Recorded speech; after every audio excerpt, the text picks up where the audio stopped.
online sales during the upcoming festive season is expected to witness a 18 to 20% annual growth and touch 90,000 crore rupees this year. This, according to a report by Redseer Strategy Consultants. The firm said that the sales will be driven by 14 crore online shoppers who are expected to be transacting online at least once during the festive month. There is festive exuberance everywhere, all around us. Now, this comes, remember, on the back of a World Economic Forum report titled Chief Economist Outlook Report, which expects moderate to strong growth in South Asia, notably India, at a time when global economy continues to weaken. These are interesting times, interesting parameters there to measure rising consumption in India, South Asia, and a doom and gloom that continues to persist perhaps in rest of the part of the world.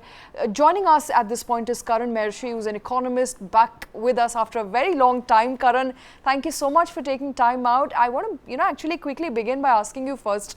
There is, of course, festive exuberance, festivities that start by next week, early next week. A lot of things will change, including consumption. What are you picking up as far as, FMCG sector and white goods is concerned? Do you think there's going to be higher consumption this time around? Because reports are saying this is going to be a better festive season as, compared to festive seasons last couple of years. Shweta, I think retail numbers remain strong during festive seasons, and I think it is almost a given that it will be the case during this year as well. However, when I see the numbers, I remain cautious about the growth as compared to the previous year, especially given the falling private expenditure component on the demand side. What that actually means is that households are a bit skeptical as far as trying to decide whether to save or to spend. Also, rising uncertainty may have a detrimental effect on consumption, given the global slowdown story making the rounds and exports already, as we are seeing, reeling. So, commodity story is something that is of a big concern at this point in time. And the inflation number, especially food, I think for a change, we are not talking about core inflation. Now we're talking about the overall number, where food inflation is something which is actually putting a lot of pressure on the consumption appeal of households. So I think we have to be really, really cautious as we go ahead and enter the festive season. Even though consumption will remain strong, but not really sure whether it would be stronger as compared to the previous financial year. All right, fair enough. But, looking at all the data that is coming in by the way of inflation, by the way of a demand pickup, factory output pickup, all of that pointing towards perhaps a better festive season. Also, companies anticipating and stocking and, ensuring that their inventories are at an all-time high. My colleague Krishnakumar also joining us here in the studio. Krishna, we discussed this story earlier as well. Auto companies, white good companies preparing for what could be higher demand in days and months to come. Right, and it's almost another way of saying traditional. We have traditional festivities happening during the course of the next 3 months, and traditional for all kinds of consumer goods, fast moving and white goods to find their highest takers. Bear in mind, for India's retail industry, for example, 30% of their year's sales come from these two festive months. So that's the kind of weightage that this time period has. And any kind of negative sentiment at this time is only extremely harmful for the year's numbers. That's why I want to ask Karan, when you talk about the festive cheer at this stage, there is festive cheer in terms of demand and the opportunity for people to go out and buy all kinds of goods. But with other factors remaining the same, do you expect the Indian festive season to sort of remain steadfast, irrespective of what happens across the world? So, Krishna, as I was pointing out, festive season is a conspicuous consumption story, and that is something that is expected every financial year, because at this point in time, during Diwali and Dussehra, the consumption story is really, really strong in this country, and that's a very traditional way of looking at it. But the current story, the current macro story, is not that simple to decipher at this point in time, Krishna. And so if I give you my perspective from the inventory drawdown numbers as well as capacity utilization numbers, then we see that the inventory drawdown is actually helping manufacturers to sort of increase capacity utilization levels and start to build up or replenish the inventories as they expect demand to rise in the festive season.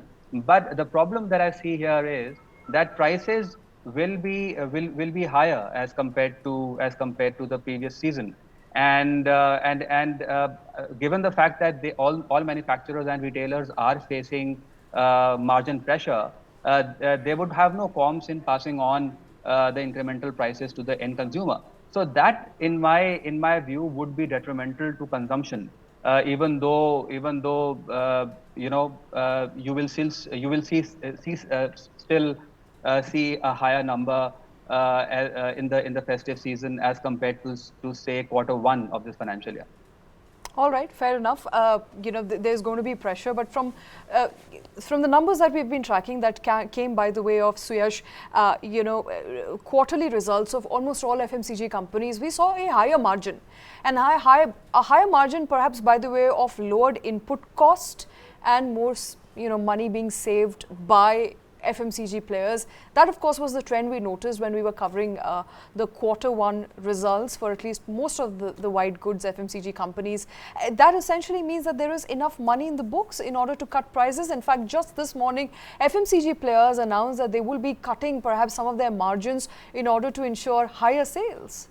That will be a very good news for at least the consumers, Shweta, as we know that input costs did come down, which had a positive impact on the margins of FMCG companies. But if you look at FMCG pack as a whole, no, you can't compare one company to another company. The FMCG pack in itself is very well diversified. Yes. It includes everywhere from cigarettes to your Maggi noodles. Absolutely. So it's a very broad category to discuss. But yeah, definitely input costs did come down significantly, and as a result we saw the profit margins going up. Right. But as we are seeing that the problem now is that inflation is being driven by the food, vegetable and the crude prices, which will push up commodity prices and because of that there will be margin pressures for FMCG companies going forward, and maybe we'll see that in the quarterly results which begins from October. All right. So, Karan, from what I understand, you're not very upbeat about how much festivities will festive season bring in the economics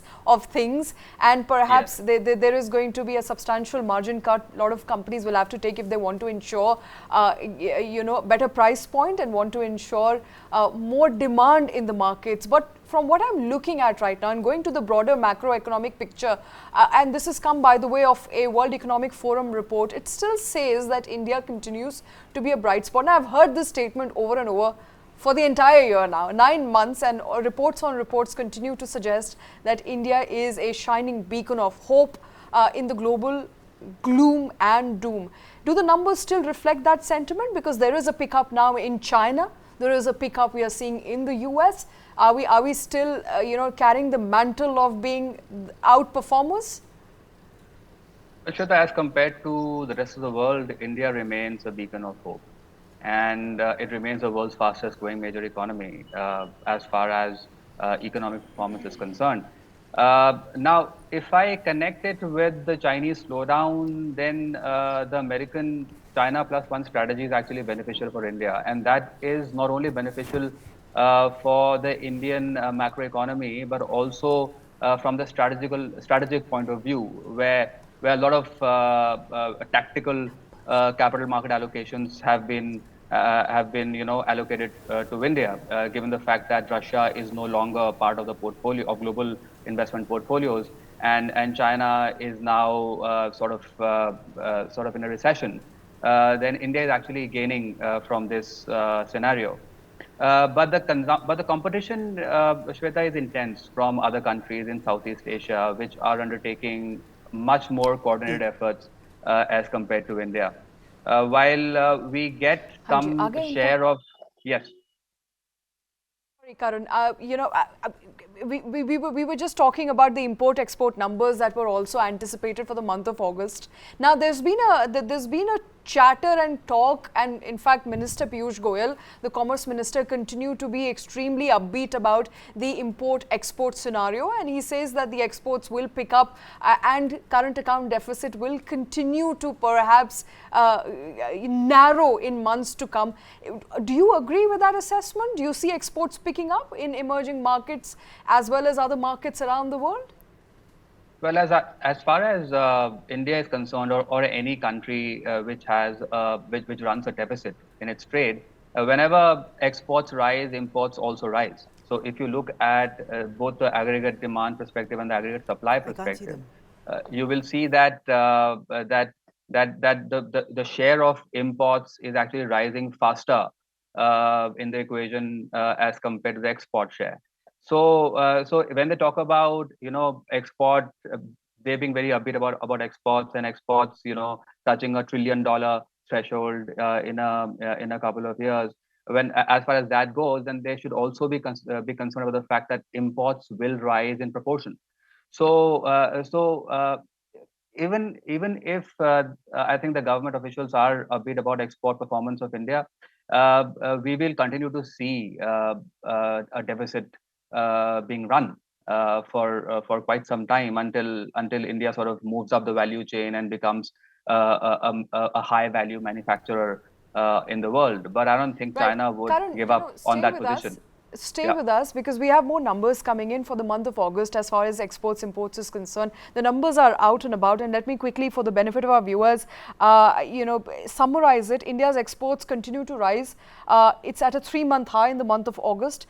Trade deficit has now narrowed. India's imports in the month of August reached $58.64 billion, while exports rose to a 3-month high, as I mentioned, to $34.48 billion, resulting in a trade deficit of $24.16 billion.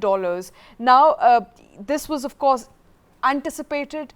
This was expected, this was in line, and although there was not a lot of signals out there that would suggest that exports will rise, they have risen to a 3-month high. Karan, do you think this trend is likely to continue in months to come as we see more pickup in Chinese economy particularly?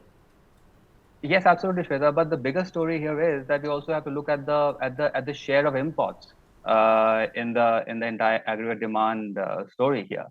So if I look at the Q1 and Q2 numbers, for example, then in the aggregate demand equation, export share has actually gone down from around 24% to around 21%. At the same time, the share of imports has gone up from 26% to over 27.5%. So it is not black and white that when we look at the export numbers and say that India's export performance is great, because India still runs a deficit, and import share in GDP as a contributor is also rising significantly, much faster than that of exports. Right. Karan, absolute pleasure speaking to you. Thank you very much for joining us and for sharing your inputs. It's been a long time coming. We were hoping to get you back on the show, and better late than never. Thank you so much. Thank you.